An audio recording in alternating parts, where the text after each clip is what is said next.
کہ ہم محبت بھی فرماتے ہیں، ہم رحم بھی فرماتے ہیں، اس کا معنی یہی ہے کہ پھر وہ نامہ اعمال میں باقی نہیں رہتا۔ تو اس لیے یوں ہی بول کر کے کوئی کام دنیا میں نہیں ہے۔ اگر ہم کر رہے ہیں اور کرتے ہیں تو ہمیں چاہیے کہ ہم اللہ کے دربار میں سچی پکی توبہ کریں، معافی مانگے، آئندہ کبھی نہ کرنے کا ارادہ کریں، اس پہ روئیں، گر گرائیں، نادم و شرمندہ ہو۔ اللہ غفور الرحیم ہے، معاف فرمانے کے لیے تیار ہے۔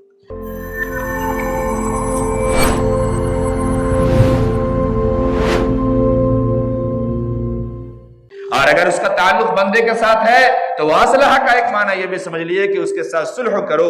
صلح کا معنی یہی کہ لینے کی چیز ہے لو، دینے کی چیز ہے اس سے واپس کرو۔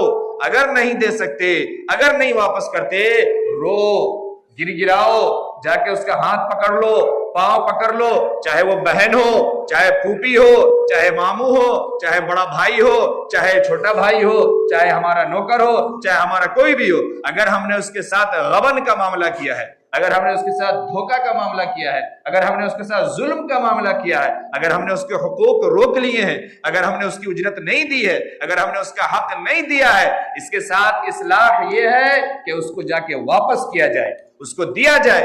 اور اگر دینے اور واپس کرنے کے لائق نہیں ہے تو اس کے سامنے رو کر کے، گر گرا کر کے، ہاتھ پکڑ کے، پاؤں پکڑ کے، جیسے بھی ہو اسے راضی کرنا چاہیے اور اس سے معافی مانگنی چاہیے کہ بھائی ہم نے آپ کا حق لے لیا ہے، مگر ہم اس حیثیت میں نہیں ہے کہ ہم آپ کو ادا کر سکتے ہیں، آپ ہمیں معاف کر دو، یا چلو آپ کی جو ہم نے حق لیے ہیں اس حق کی قیمت ₹1,00,000 بنتی ہے، لیکن میری حیثیت 50,000 روپے کی ہے، آپ اسے ہی قبول کر لو۔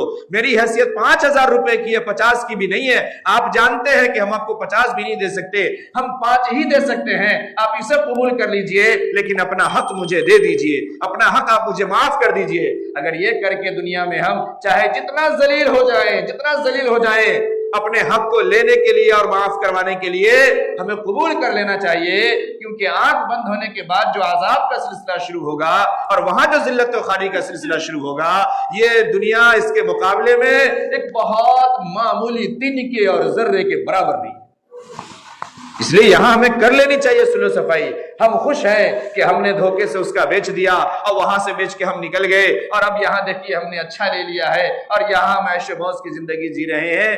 یہ دنیا ہے، یہاں انسان کھلے چھت کے نیچے بھی سکون کی زندگی جی لیتا ہے اگر دل میں اس کے سکون اور من میں قرار ہے تو، اور اگر جس کے دل میں سکون اور من میں قرار نہیں ہے اور من میں اس کے اندر جو ہے پاپ بیٹھا ہوا ہے، تو وہ اچھے اچھے شیش محل، اچھے اچھے بلڈنگوں میں، شیشے لگے ہوئے کمروں میں اور اے سی میں بھی وہ سکون سے نہیں جیتا اور نہیں رہتا، وہاں بھی دوائی کھا کھا کر کے اپنے وقت کو کاٹتا اور گزارتا ہے۔ تو یہ سب کا تعلق اللہ کے ساتھ ہے اور سب کا تعلق ہمارے اعمال کے ساتھ ہے۔ اگر ہم نے اپنے اعمال درست کیے، دنیا بھی ہماری اچھی ہوگی اور آخرت بھی اچھی ہوگی۔ تو ہم اپنے نام اعمال کی فکر کریں۔ کوئی چیز دنیا میں ہماری ایسی نہیں ہے جو فرشتہ درج نہیں کر رہا، یا کوئی عمل ایسا نہیں ہے جو اس اللہ کو معلوم نہیں ہے، سب معلوم ہے اور سب کو ہمارے سامنے پیش کر دیا جائے گا، کھول کے دے دیا جائے گا، گلے کا توق بنا کر کے گلے میں ڈال دیا جائے گا، یہ لو تمہارے دفتر ہیں، جاؤ لے کے دربار میں حاضر ہو اور اپنے دفتر کا حساب کروا لو کہ کیا ہے تمہارے دفتر میں، کیا ہے تمہارے نام اعمال میں۔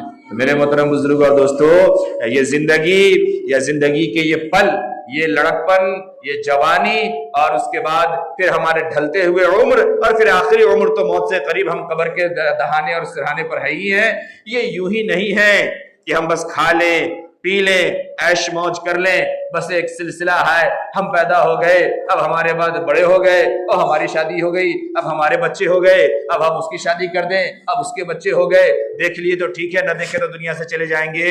زندگی اس کا نام نہیں ہے، کامیابی اس کا نام نہیں ہے۔ کامیابی یہ ہے کہ ہمارے ماں باپ نے ہمیں کتنی ایمانداری سکھائی تھی، ہمارے ماں باپ نے ہماری اچھی تربیت کتنی کی تھی، ہمارے ماں باپ نے مجھے حلال کتنا سکھایا تھا اور حلال ہمیں کتنا عطا کیا تھا، اس حلال کے ساتھ ہم نے کیا معاملہ کیا ہے، اس حلال پر ہم نے قناعت پسندی کی، اس حلال کے راستے پر ہم چلے، اس صحیح تربیت کا ہم نے فائدہ اٹھایا، یا دنیا کے نشے میں آ گئے، دنیا کے چکر میں آ گئے، دنیا کے لوگوں میں آ گئے، دنیا کے بہکاوے میں آ گئے، اور پھر ہم دنیا کو حاصل کرتے گئے اور ہم یہ سمجھے ماں باپ کے پاس تو کچھ نہیں تھا، دیکھیے ہم ایک ٹرک گھمائے ہیں اور ایک ہی جھٹکے میں ایک ڈیلنگ ہوئی کہ سیدھے 15 لاکھ روپیہ اندر آ گیا ہے۔ آئی بات سمجھ میں؟ اور پھر اس کے بعد وہی چل رہی ہے، پھر وہ ہماری نسل بھی سیکھ رہی ہے، دوسری نسل بھی سیکھ رہی ہے، اور پھر ہماری زندگی کے ایک ایک چیز کو ہم غور کرتے چلے جائے، سب میں گناہ نے، فحاشی نے، بے حیائی نے، بد کرداری نے، دنیا کے نام و نمود نے قبضہ جما لیا، اور ہم سمجھتے ہیں کہ ہم معاشرے میں بھی اچھے ہیں، اور چونکہ ہم ٹوپی کرتا پہن لیتے ہیں اور ہماری داڑھی بھی ہے تو پھر لوگ جیسے ہمیں دیندار بھی سمجھتے ہیں اور نمازی صاحب بھی سمجھتے ہیں، تو ہم سے اچھا کون ہو سکتا ہے؟ یہ دنیا کی بھی کامیابی نہیں ہے اور یہ آخرت کی بھی کامیابی نہیں ہے۔ میں نے قرآن مقدس کی دو چھوٹی چھوٹی سورتیں اور آخر کی سورت پڑھی جو مشہور سورت ہے، ہم سب جانتے ہیں۔ ان دونوں سورتوں میں سے صرف ایک نقطے کی طرف میں آج بات کر رہا ہوں، انشاءاللہ آئندہ ہفتوں میں اس سورت پہ مکمل گفتگو کروں گا۔ یہ دونوں سورت چھوٹی بہت ہے اور آخری سورت ہے، لیکن اتنی آسان نہیں ہے کہ بس 2 منٹ میں آپ کو بتا دیا جائے اور آپ اس کو سمجھ لیں۔ اور اس کی ایک بڑی مثال میں یہ بتاؤں کہ شاید ابھی آپ سروے کریں تو ہمارے کچھ چھوٹے بچوں کے علاوہ جو مسجد اور مکتب آتے ہیں بہتوں کو یہ سورت بھی نہیں یاد ہوگی، ناس اور فلق۔ اور پھر اس کے فضائل کیا ہے، اس کا شان نزول کیا ہے، اس میں اللہ نے کیا کیا خزانے رکھ دیے ہیں، اس کے ذریعے سے دنیا ہماری کیسے سنور جاتی ہے اور آخرت کے کن چیزوں سے ہم بچ جاتے ہیں، یہ سب تو بہت تفصیل ہے۔ میں انشاءاللہ اس پہ بات کروں گا آئندہ ہفتوں میں، کسی ہفتوں میں۔ میں آج صرف اس پہ 2 باتیں عرض کر رہا ہوں، بڑی غور سے سمجھیے۔ قل اعوذ برب الفلق کے اندر اللہ نے فرمایا شان نزول اس کا یہ ہے، میں ایک بات صرف عرض کر رہا ہوں، مکمل نہیں، مکمل میں اگلے ہفتے بتاؤں گا۔ ایک یہ جناب محمد رسول اللہ صلی اللہ علیہ وسلم پر جادو کروایا گیا اور جادو کیا گیا۔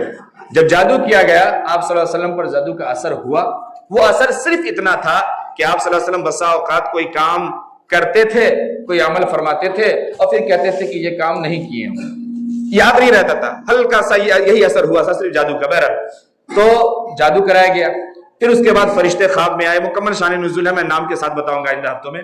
اور یہ سورت نازل ہوئی، اس کا طریقہ یہ تھا کہ 11 اس نے جادو جو کیا تھا وہ رسی کے اوپر 11 گرہیں لگائی تھی۔ اللہ رب العالمین نے یہ 2 سورتیں نازل کی، ان دونوں سورتوں میں 11 آیتیں ہیں، پہلی میں 5، فلق کے اندر 5 آیتیں اور ناس کے اندر 6 آیتیں ہیں۔ اور یہ حکم تھا ایک آیت آپ پڑھتے جاتے تھے اور ایک گرہ کو کھلتے جاتے تھے، اور آپ صلی اللہ علیہ وسلم کو لگتا تھا کہ ہمارے جسم پر سے کوئی بہت بڑا بوجھ ہے، کوئی بہت بڑی دباؤ ہے جو کم ہوتا چلا جا رہا ہے۔ یہ ہوا۔ بہرحال میں یہ نہیں عرض کر رہا، میں یہ عرض کر رہا ہوں اللہ رب العالمین نے جب یہ صورت نازل فرما دی، مکمل علاج، مکمل طریقہ، سب کچھ، لیکن 2 باتیں اس میں صرف سمجھیے۔ قل اعوذ برب الفلق کے اندر 5 آیتیں، سورت شروع ہوئی قل اعوذ برب الفلق من شر ما خلق ومن شر غاسق اذا وقب ومن شر النفاثات فی العقد۔ اس صورت کے اندر جو 5 آیتیں ہیں ان میں 4 چیزوں سے پناہ مانگی گئی ہے۔ کتنی؟ 4 چیزوں سے۔ ایک جملہ آپ یہاں پہ اور سمجھ لیجئے، ان 4 چیزوں کا تعلق دنیا کے نقصان کے ساتھ ہے۔ کیا ہے؟ دنیا کے نقصان کے ساتھ ہے۔ اللہ نے یہ 4 کو پہلے بیان فرمایا اور اس نقصانات کو پہلے بیان فرمایا، کیوں؟ دنیا کے بعد آخرت کا معاملہ ہے، دنیا کے چیزوں کو درست کر لو، دنیا کے معاملات کو سمجھ لو، صحیح کر لو، آخرت کے معاملات اچھے ہو جائیں گے۔ دوسری صورت میں جو پناہ مانگی گئی وہ صرف ایک چیز سے، اور اس کا تعلق دنیا سے بھی اور آخرت سے بھی۔ اب دیکھیے، پہلے میں من شر ما خلق، میں پناہ مانگتا ہوں صبح کے رب سے، صبح کے رب کے خالق سے۔ اللہ کی صرف ایک صفت کو اس میں بیان کیا، پتہ نہیں یہ علمی بحث آپ کو سمجھ میں آئے گی یا نہیں، لیکن میں اس کو چھوٹا کر رہا ہوں تاکہ آپ سمجھ سکیں۔ 4 چیزوں سے پناہ مانگی گئی، لیکن اللہ کی صرف ایک صفت کا یہاں پہ ذکر ہوا، صرف ایک بات۔ 4 چیز سے پناہ مانگی جا رہی ہے، اس جملہ کو یاد رکھیے گا، اگلی بات آپ کو سمجھ میں آئے گی۔ 4 چیزوں سے پناہ مانگی گئی، اللہ کی ایک صفت کا بیان ہوا، قل اعوذ برب الفلق، صبح کو بنانے والے، صبح کو پیدا کرنے والے، صبح کو نکالنے والے، اندھیرے میں سے اجالے کو پھاڑ کے نکالنے والے رب سے میں پناہ مانگتا ہوں۔ کن چیزوں سے؟ من شر ما خلق، اللہ کی تمام مخلوقات کے شر سے، جو بھی مخلوقات ہے اس کے شر سے۔ ومن شر غاسق اذا وقب، ایسے اندھیرے سے جب وہ چھا جائے اس کے شر سے۔ ومن شر غاسق اذا وقب ومن شر النفاثات فی العقد، اور جادو کرنے والی عورتوں کے جادو کے شر سے، جب وہ پھونک مار مار کر کے جادو کی گڑھے لگائے اور جادو کرے اس کے شر سے۔ ومن شر حاسد اذا حسد، اور ان حاسدوں کے شر سے جب وہ حسد کی راہ پہ چل پڑے۔ 4 چیزوں سے پناہ مانگی گئی اور صرف ایک اللہ کی صفت کا بیان ہوا، قل اعوذ برب الفلق۔ یہ 4 چیزیں یہ بھی بڑی خطرناک ہے، یہ بھی بڑی مہلک ہے. جب میں آئندہ ہفتوں میں اس کو تفسیر کروں گا نا آپ کو سمجھ میں آئے گی بات کہ لوگوں کا شر کتنا خطرناک ہے, اندھیرے کا شر کتنا خطرناک ہے, اور جادوگر کا تو ہم سب جانتے ہی ہیں, اور حسد یہ بھی کتنی خطرناک چیز ہے. تو ان 4 چیزوں سے پناہ مانگی گئی اور اللہ کی ایک صفت کا بیان ہوا. لیکن جب ہم قل اعوذ برب الناس میں آتے ہیں, اب بات سمجھیے, شاید سمجھ میں آئے. قل اعوذ برب الناس کے اندر فرمایا قل اعوذ برب الناس ملک الناس الہ الناس. یہاں پہ ایک چیز سے پناہ مانگی گئی پوری سورت کے اندر, صرف ایک چیز سے, من شر الوسواس الخناس. من شر الوسواس الخناس, اس ایک چیز سے پناہ مانگنے کے لیے اللہ کی 3 صفتوں کا سہارا لیا گیا اور اللہ کی 3 صفتوں کو بیان کیا گیا. قل اعوذ برب الناس, لوگوں کا رب, ملک الناس, لوگوں کا مالک, الہ الناس, لوگوں کا معبود حقیقی, معبود برحق. 3 بڑی صفتوں کو بیان کرنے کے بعد صرف ایک بات بیان فرمائی, من شر الوسواس الخناس, کہ خناس کے وسوسے سے میں پناہ مانگتا ہوں. یہ خناس کا وسوسہ کیا چیز ہے, یہ سمجھنے کی ضرورت ہے.